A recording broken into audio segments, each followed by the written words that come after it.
special episode for you today. That's right. We are going to dig into my coaching library. That's right. I have been coaching people for about 8-9 months now, and it has been exciting. So we're going to dig into some of the best clips, the best nuggets that you can utilize for your business free of charge. That's right. A lot of these schmucks out here, they're pretending to teach you stuff, charging you an arm and a leg, and they don't even know how to run a business. They don't know how to grow a business. Shit, I think some of them can't even spell business. But all they do is they talk about coaching and buying Lamborghinis and jumping up and down and doing burpees and whatever else it is they do. That's not what this is about. This is me giving you gems, giving you gold, giving you nuggets, giving you abilities to leapfrog and jump up and take advantage of the opportunity, crush your business, crush your entrepreneurship mind, and take it to the next level. So enjoy these tips. We're going to talk about things like AI, which I love, ROAS, lead gen, branding, marketing, and much more. So in this episode, you're going to get a lot of gems playing. You're going to hear me talking about things. Get your pen out, get your paper out. Make sure you're taking notes because these nuggets are going to change your life. I got a friend of mine just opened a brand new company, and he's like, it's a friend of mine. He's my daughter's boyfriend. It's still in high school, so he's not like my friend, but I'm coaching him somewhat, right? And he's like, can I please buy you lunch? And he's like the biggest entrepreneur I've ever seen at 15 years old. And I'm like, how are you going to get to lunch? Like, I'm going to Uber. I'm like, you're skipping school? My daughter's like, please, Dad, just meet with him. Please, please, please. And I met him before. He's a great kid. So I'm like, all right, I'll do it. So I said, first of all, I don't want you to miss school again to meet me. He's like, all right, this just happened this week. We sit down. He's building a digital marketing business. Kind of like, would you look? He's building this. And I'm like, and he knows I know this. And I'm like, well, look, I can get you in touch with people to teach you more.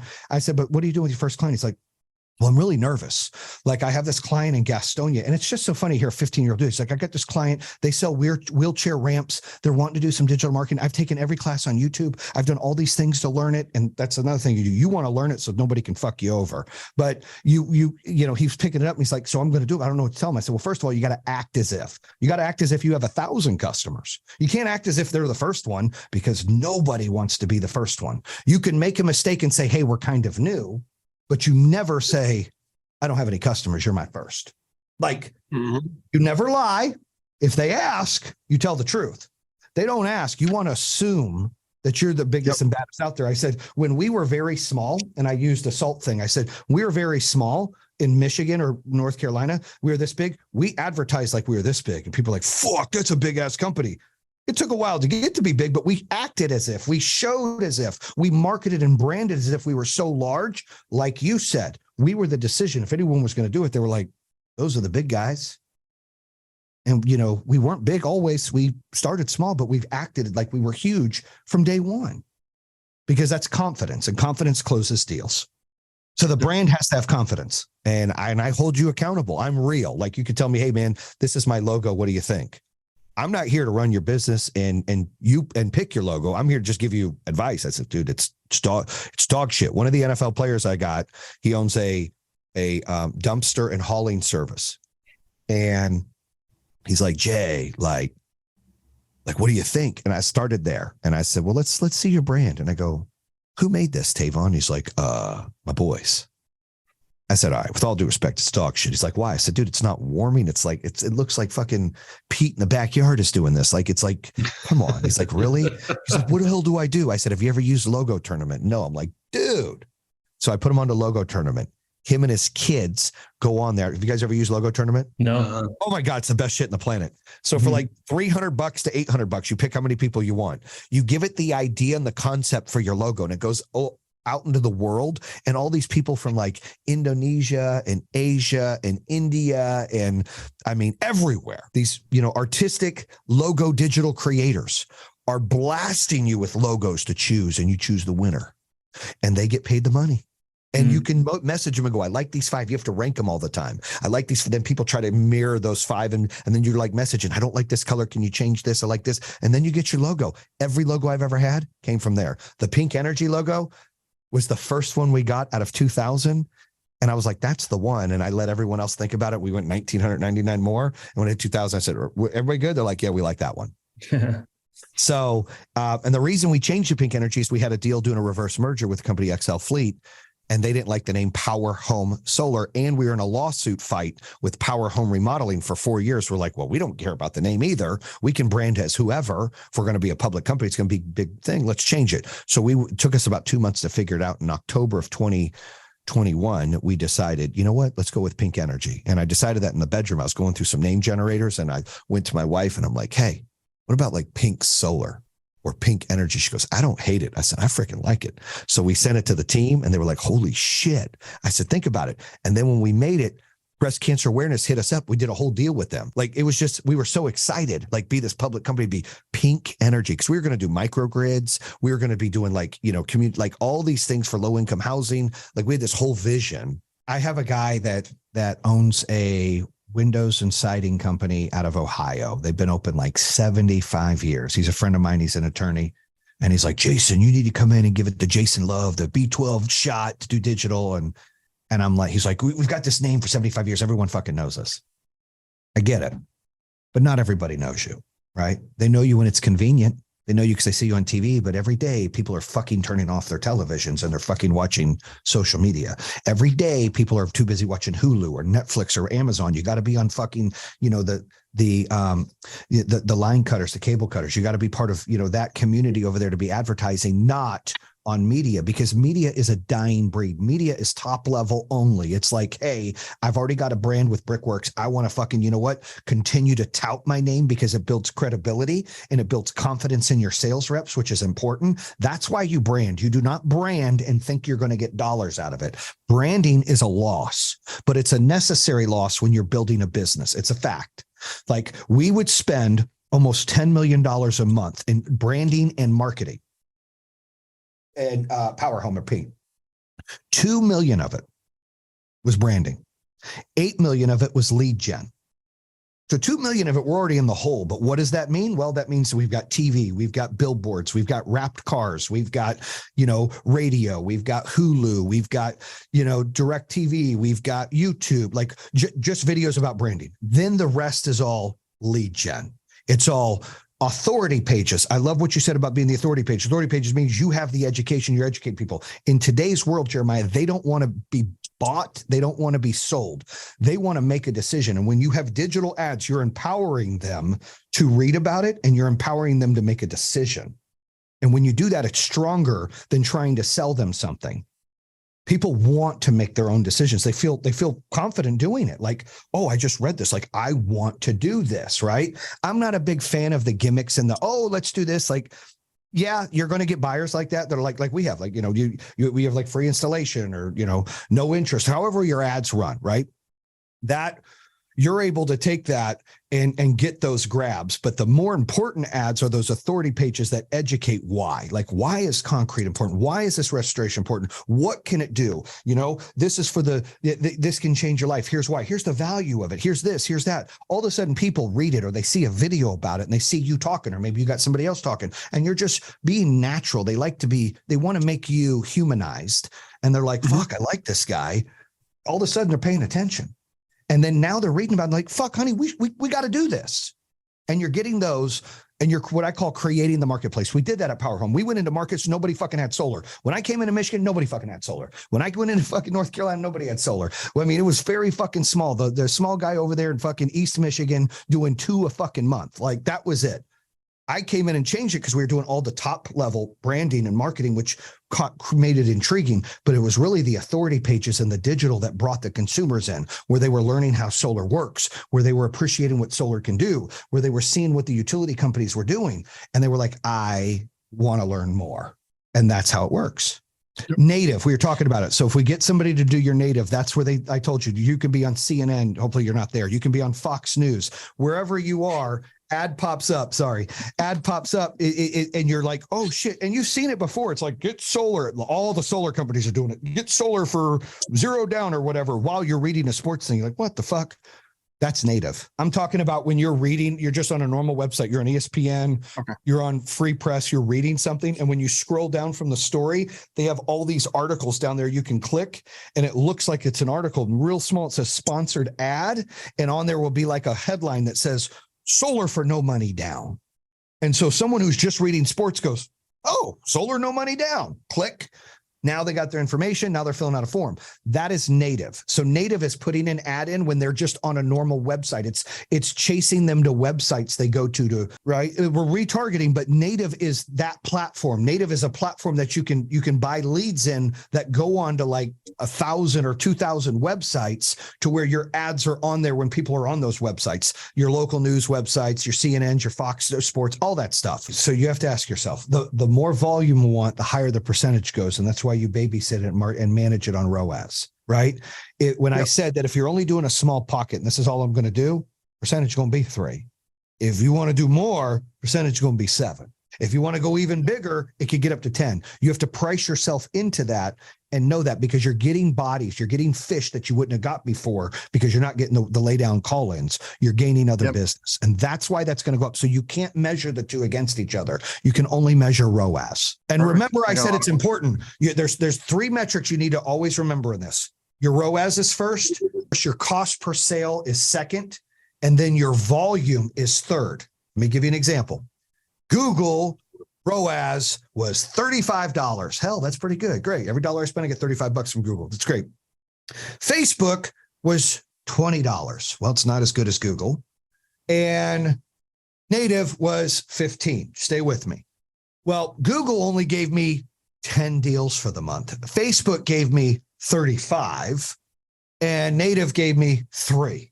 Where do you want to spend most of your dollars? So here's what I would do. So now I have my $1,000 to spend. Well, that's a great return. Let me turn that knob up and see if I can continue that.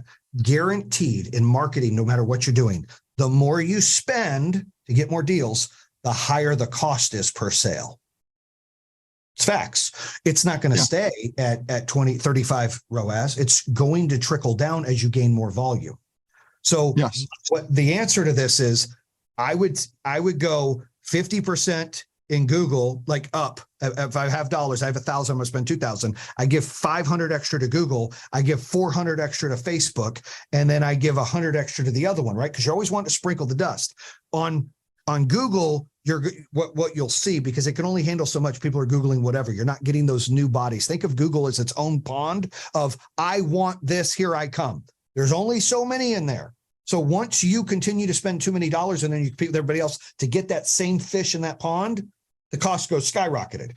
That's the sweet spot. So if you're getting 10 and it's 35 ROAS, this is an example, that's a sweet spot. You continue to throw a little bit of money in there until it goes to up and you're like, okay, I found the sweet spot. I'm going to keep it there. Then you go to Facebook and you do the same thing, but you need volume. So you have to ask yourself, you measure volume versus cost per sale. I wanted more volume. So I knew that if my volume would go up, but my cost per sale would go up 1% or 2%, I would find a way to make that work, because I wanted to grow and have volume. If you only say, I don't want my cost per sale to go up and I just want to stay this percentage profitable, you can't grow. You got to risk it for the biscuit. So in order to grow, you got to put the money in and understand that. And that's why you got to bring more value. You got to be able to put, all these things and understand that that's part of the creation cost. So when we were small, we were like 22% profitable. When we were at our peak, our largest size, we were at like 8 or 9% profitable. And the private equity guys would be like, holy shit, I'd love to see this a 15% business. What can we do to get that marketing cost down, your customer acquisition cost down, your ROAS up? And we said, open new markets, because we had beat the shit out of the markets we're in. That's how it drives down. I said, or offer other services and go back to it with something else.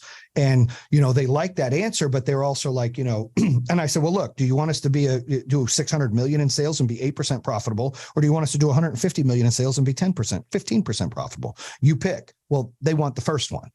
So do we. So the goal is to be as highest percentage, but you have to massage it to what fits you. In a company like yours that wants to expand, you got to understand that you're in a pond where it's cheap, but that pond is never going to stay cheap because there's only so many bodies in that pond. And if you want to expand, you're going after a different kind of fish, a fish that isn't saying, oh my gosh, I need this, let me Google. A fish that goes, interesting, I think I want that. And eventually that will be your biggest pond, because you're going to get more out of that than the people that need it, because you're creating the market. It will cost more, but you'll get more volume. That's how it works. So you have to be able to budget and build around that of saying, and we'll go over this. You're going to go over these tests. You're going to say, okay, like this is this. What do you think we do? It's always moving. You have to have someone pulling the levers. There were times we were at 8% in solar, and then we were at 16%. Like winter months, fucking 16%, right? You know how that is. Certain markets, Detroit, Michigan was like 25% it cost us. Customer acquisition for marketing was a fucking nightmare for a long period of time, right? When DTE raised the rates and all the shit went down, it gone down to 15%. But I wasn't going to close a market. It was still profitable. It was still making money. So I still had to feed the beast and get enough deals there. But I made up for it as an overall company in my newer markets and my little ponds, because it's all about diversification. You can't grow if you stay in one pond. So you're going to have to play that game and just know that Google's always going to be, it's never going to be your biggest horse, but it's going to be your highest percentage of profit. That's just normal. And your lowest percentage cancel, but it's never going to be your biggest provider. If you do the digital, like I'm talking about, that will bring you more deals than that. The other world we live in that Will really likes this, so do I, that we use all the time, is ChatGPT. Like AI is the future, and Will's taking a lot of courses, and I'm trying to follow his path as well, where I'm learning as much as I can about it. That's the information I've shared with Jeremiah and what I used for Tavon to help him create a script on TikTok for them to run an ad that we wanted to make. But you can use ChatGPT or these AI platforms to really help, basically be a copywriter for you or give you information. I mean, I have it do everything for me. Like, hey, how many poker chips should I have if I've got 8 people at my house for a tournament? And these are the kind of chips. Boom, it spits it out. Hey, what should I do? I used it here. Like, what should I cover in this coaching thing? It spits out 10 things. I tell them what my coaching's about, the kind of clients that I've got in here. What should we talk about? It spits out 10 things for us to talk about. And then I still have to direct traffic, but it gives me that information. And some of the posts, if you follow me, you'll see my posts. I don't write that good. Okay. I'm not going to bullshit you, tell you I write that good. That's ChatGPT making those posts. And I say, I need a post for Instagram to talk about Taco Tuesday, about my coaching, about this, and about the transformation. It spits this out. I make a video. I post it. I'm done. It takes me 5 minutes. I can have a social media manager do it, which is smart, I have a team that's getting ready to take it over, but I handle a lot of that right now. They take over the podcast stuff and the other video stuff, but all those lives or those quick videos I do, that's just me doing a video, going to ChatGPT, talking about what I said real quick. Say, give me a post with some caps, with some emojis. It spits it out. Takes like 10 seconds. I post my video. There's an app that we utilize, and you sent it to me, Will, and I love it, by the way. I've used it a few times now. Captions, where you take your video, you stick it in, it'll give you pictures, it'll put colors on your words, all of that stuff. And you're not even paying an editor. You do it on a video you made real quick, and then you just upload that. It literally takes me like 3 or 4 minutes. And see, you got to embrace this new technology, because it can help. Like, you can use it to place a job ad. I was helping Tavon. He had to jump off real quick. He was like, dude, I'm trying to hire truckers and I'm, truck drivers, and I'm trying to hire, people that can work doing this. And, I'm trying to do, where should I write this great ad? I said, dude, go to ChatGPT, talk about what the position is, talk about what you want to pay, talk about your company, talk about the experience, talk to it like you're talking to me. Like if you got a text to talk, just text, then put that in there. It'll spit it out for you. We use it for all of that. If I were a real estate agent, I would use it to help list the house. I would tell the details about the house, and I'd say, can you make me a brief, intense call to action listing on this home? Pop, it would spit back out. I'd have the best damn post out there in the world. I do the same thing for if I was running a salon, right? And I wanted to have a sick ass post to draw people in. I'd say, this is what my salon does. This is what makes me different. These are the great things that we offer. This is the environment that it's about. This is what we do and the specialists we have. Give me a call to action, great post that I can post and talk about the company sometimes. Give me one for each day of the week. It'll spit out Monday, Tuesday, Wednesday, Thursday, Friday, Saturday, Sunday. And then you have all this information, and you just post it with a picture or a video. Man, I type, it's like a paragraph. I tell it everything, and I talk to it like it's a person. Like, I'm like, here's what I need from you, and here's what I need you to bring up, and here's what I did in the past, and here's the experience, and here's what I'm looking to do, and here's who I think some of my clients are. Help me find more clients. Include that in the call to action in this Instagram post. Can you do it for 5 days a week? It comes back. Can you make it more intense? Comes back. Okay, can you change this and do this? It comes back. It's so amazing. And I use it for everything. Like, literally, everything. But you got to use it for this stuff. You got to like people. It's what it's here for, right? And it saves us money if you think about it, of hiring all these people to do all this stuff for us. Like Will said, it used to take an hour. It takes me 2 minutes to do that. I'm like, why do I need social media people to cut all that stuff up again? I do for other things, but boy, their jobs have just become, a lot smaller. Well, I know a lot of people on LinkedIn that are doing podcasts. Yeah. One thing, I think it's important to join groups, right? Like whether it be Facebook groups or LinkedIn groups. I'm real big into that. I'd like to build this coaching up. I've joined like 4 or 5 groups on LinkedIn. I've got to get some on Facebook and take my own advice and do that. But, it's important to join these groups because that's where people go to find things. So like, oh, I'm in this group, let me go there. And as long as you plant your seed or, put your seat in there, then you can see what happens from that. I think it's important, more content, obviously, especially, when you can get third-party content of you speaking at an event or like you said, a panel, the credibility just rises, right? So exactly. It's similar. I'm like, hey, I'm trying to go meet with Gary Vee's team to do that speaker bureaus thing, so I can have more credibility when I'm talking about coaching. I'm out there, on stage and mention it and see what I can do. And so I think I'm a big believer of you. It's not just your company brand; it's your brand that you got to build. It's the personal brand. You are your company. TikTok, Pinterest. I would also look at. I think, what other companies do we have? There's YouTube. You got to look at YouTube. They do videos, ads as well that are pretty good. You want to do reels and shorts. Shorts are on YouTube. You want to do reels on Instagram. And you could sponsor them. The goal is, at one time we're on all kinds of platforms I've never even fucking heard of. We were on like Bing, and that was their website. We're in all kinds of shit, right? But I challenged our marketing team. I said, listen, and we were going public. Like they were like, guys, you're on like 5 platforms. You need to diversify. What if that fucking platform changed their algorithm? And Facebook did that. Like, people do this. And then you're like, fuck, and you're almost starting over. So I challenged, I said, I want to be on fucking 30 fucking platforms. And we were on 31, and like 17 of them I never even fucking heard of, but we were on there and it was driving a little bit. And we always paid attention to the ROAS. What was our, maybe it only got 3% of our spend, but it got something because we got something out of it. It made sense. You're always going to have these levers. You're going to hit a peak where it costs too much on a platform because you're seeing the same eyeballs. Right. Yep. So it's like when you hit that peak, you need to know when it's like, okay, I don't, that's my threshold. I don't want to go higher than. So, and if I need more juice, if I need more customers, I need more volume, more gas, I got to diversify into the other platforms. I can't push this one too high because you will eventually price yourself out. Like, when you're in a market so long and you're just pounding it in one platform, that shit just goes up. It doesn't go down. So you want it to stay around the same. That's a sweet spot. One thing you'll always notice too, if you expand, and I'm hoping that's what we could get you to do, open up new markets, go in new places. When you do that, the lead cost and your goes way down, your dispatch goes way down, and your ROAS goes way up real fast because you're the first one in there on the digital, right? Once you saturate your own market, it stays consistent. I remember when we first started doing digital marketing, like in Michigan, we were paying like $10 a lead. When we closed, we were paying $100.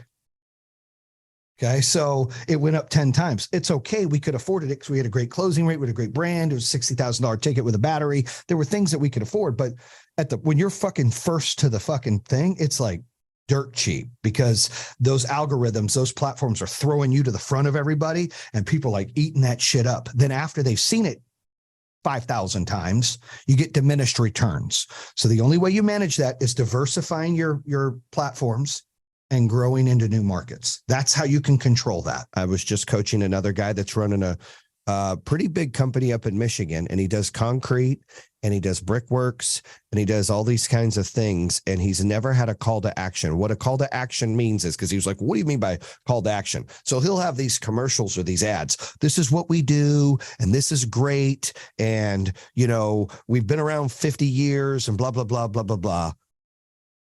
Call now. I said, well, call now is not a call to action. And he's like, well, what the hell's a call to action? I said, call to action is presenting a problem, providing a solution, and giving them a hell of a deal or a reason to want to call. It's call to action. I'll give you an example. He's never done financing before, and they're getting ready to expand. He's never done financing. He's like, and they do like, I think last year they did about 5 million in sales, and he's thinking or hoping he's going to get to 10 million this year. Right. But they have bad winters And he's like, I need to market better. And I'm struggling, only on referrals. And I said, all right, so he started doing these TV commercials and he started doing these ads, like I said, with no call to action. So I said, well, first of all, you got to get financing. Now, I don't know if that applies to your business. We'll talk about it in a minute. But I said, sign up with these finance companies. Like, well, what does that do? Does it cost me anything? I said, no, it costs the customer. If the customer wants to finance their concrete and their bricks to get fixed, they have a monthly payment. People don't want to fucking pay, let me pay 50 grand to get my concrete done. People want to pay $200 a month. When they go buy a car, most people, right? People like yourself or me who might be like, how much is the fucking car? 60 grand. All right, I'll buy the car. But our clients, the buyers, they want a payment. People want a fucking payment. So you got to give them a payment. So I said, you're going to have to tell them no money down, no interest for 6 years, get the thing, and whatever the payment's going to be. So he started to do that. His calls are up 400% because he has a call to action. He shows the problem. He shows the solution. He shows, hey, we can do financing at 0% interest, no money down, blah, blah, blah. Boom. Everyone says, dude, what was the biggest experience that you've learned with everything that happened? And I preach about it in my book and my podcast. I'm always saying, pay your people first, pay your vendor second, right? Then reinvest in the business, then pay yourself. I left tens of millions, if not $100 million on the table, not paying myself distributions for like 5 years. I left it all in the company. So one of the regrets is you better find a way to pay yourself as well, right? Pay your people and you something. Pay your vendors, reinvest. You got to reinvest though. So if you think you need to make $100 grand a month, make 50, reinvest. If you think you need to make 50, make 25. Like you have to do something. I didn't. I kept it all in there and kept the same pay from 18, 19, 20, 21, and 22. And the company went from 40 million to $1 billion in value. And I didn't get paid anymore. So that's mistake number one. Families like, really? Like it sucks. Okay. 2, you have to protect, block, and tackle. So you have to, no matter how big a company is, you have to have a second option. We always had 2 panels. We always had multiple finance companies. We had 2 racking companies. We had 2 BOS companies. We had everything in 2s, except when we switched from SolarEdge to Generac, we just went all in one. And it was great until it wasn't. And then we were like, oh my gosh, what do we do? And it was like they caught the tiger by the tail. We were done. Like we couldn't fix it. So I always tell people, like, just be proactive in that. Have a second vendor, even if it's one market. You need to protect yourself like that. You can't go in bed all in with somebody something you can't control. Now the lawsuits will all figure it out, and Generac will lose. They've already lost half the value of their company. And $6 billion market cap, and they went from 300 stock price to like 1 and change since we closed. So I know it's done them damage, but there's a huge lawsuit for $1 billion that all our, customers will eventually get something.